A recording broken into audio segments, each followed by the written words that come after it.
This is David Goggins. A lot of people call him the toughest man on earth. He broke the world record for the most pull-ups in 24 hours by doing 4,030 pull-ups in 17 hours. But this isn't the only remarkable thing he's done. He's run the BADWATER race, which is called the toughest race on foot, which continuously runs for 217 kilometers.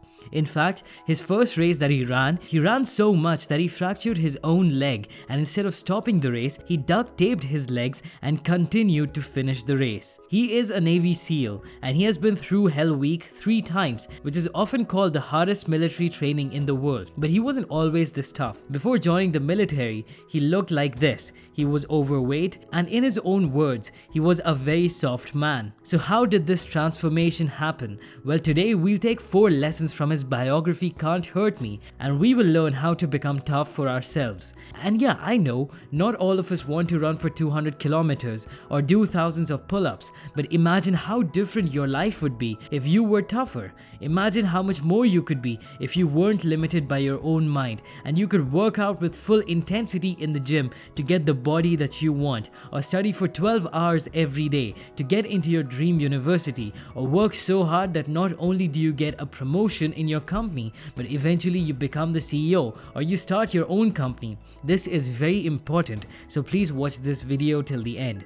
Number 1. Do something that sucks every day. David Goggins finished up his night shift spraying for cockroaches and was going back home. On the way, he bought his favorite milkshake and ate a huge breakfast.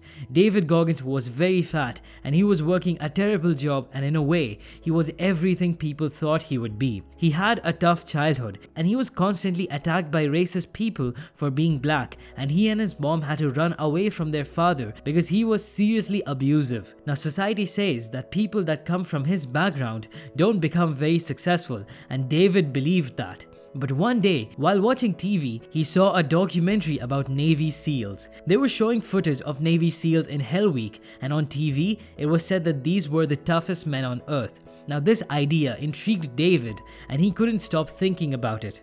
He called the office of the Navy, but they told him that in order to join the Navy, he needed to lose 100 pounds in 3 months, otherwise he would miss his opportunity.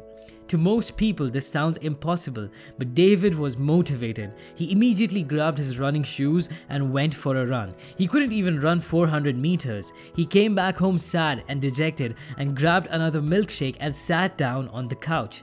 Does this remind you of yourself? We've all faced this at some point. We get a huge surge of motivation, we do something, and the first obstacle we face, we stop. We fall down and we don't get back up. But David wasn't going to feel sorry for himself. He thought about his life and how everyone always told him that he was never going to make it. And then he decided that he wasn't going to let those people be right. He immediately threw his milkshake in the trash and went for another run. This time, when he started feeling some pain, he pushed through it and he was able to run for a whole mile. Now this is when David realized that he was in the habit of quitting before his body did. He realized that this was all a mental game, and he needed to become mentally tough if he wanted to achieve his goals. So he started to exercise for 8 to 9 hours a day, and while exercising, he would study for the written ASVAB test to get into the Navy. He would eat very little, and of course, this isn't a very healthy way to lose weight, but for David this was his entire life. Sure enough, in 3 months, he qualified and he got into the Navy SEAL training program. So here's what you do. Make a list of all the things that make you uncomfortable, that are actually good for you. Things like exercising, studying, learning a new skill, talking to more people, etc. Now, make it a point to do at least one of those things every single day. The point isn't to go all out like David Goggins. The point is to start making your mind tougher every single day. Number 2. The 40% rule. David Goggins says that most people only use 40% of their potential. He says that most people don't even know what they're capable of because they never tap into the other 60%. He gives the example of a device called a governor used in an engine. In a car engine, the governor controls the speed at which the car moves. It limits the speed of the car so that the car can run safely. If you remove the governor, the car can run at a much higher speed. In the same way, David Goggins says that even our brains have a governor. Our brain's governor tells us how much pain we can handle and how much suffering we can tolerate. This is why you must have noticed that when you exercise, after a certain point you stop because your brain tells you that it's enough. We have to get rid of this governor because this governor is what stops you at 40%. But see, David Goggins didn't go from not being able to run even 1 kilometer to running 200 kilometers overnight. He took his time and he pushed himself more and more every single day. And this is what you have to do as well. Slowly but surely, you have to work just 5 or 10% more than you usually do. So if you go for a run every day for 30 minutes, make it 35 or 40 minutes. If you study every day for 4 hours, make it 4.5 or 5 hours. Increasing your work slowly this way will prevent injury and it will also help you get used to working more. Slowly you'll get stronger and stronger and you will start moving from just doing 40% to doing 45 to 60 and so on. Now point number 3 is use your cookie jar. David Goggins wanted to raise money for the soldiers who had died in wars in Iraq and Afghanistan. So he decided to run one of the toughest races in the world, which was called the BADWATER race. The thing is, you can't just get up and start running these races. You first have to qualify for it by running another 100-mile 24-hour race. So David went and ran in the San Diego one-day race. And keep in mind, he had never prepared for anything like this before. So David became a little overconfident and he started running fast right from the start. Of course, this was a mistake, but he kept running. Around mile 50 is when he really started to lose heart. He felt pain all over his body and he was coughing brown mucus out of his lungs. His thighs were in so much pain that he felt like he couldn't move them. And he remembered the last time he was in this much pain was in Hell Week in Navy SEAL training. When he was on mile 70, he couldn't take another step. He sat down to rest for a few minutes and he started peeing blood and he also had diarrhea. And his vision was very blurred. He was in very bad shape, but somehow he got up and kept going.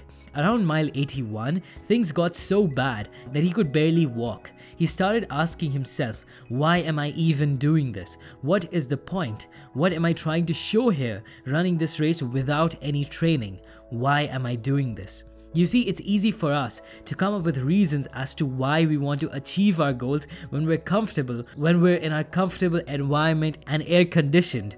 But when we're so uncomfortable that we're on the brink of quitting, that's when we need to ask ourselves the most important question: why?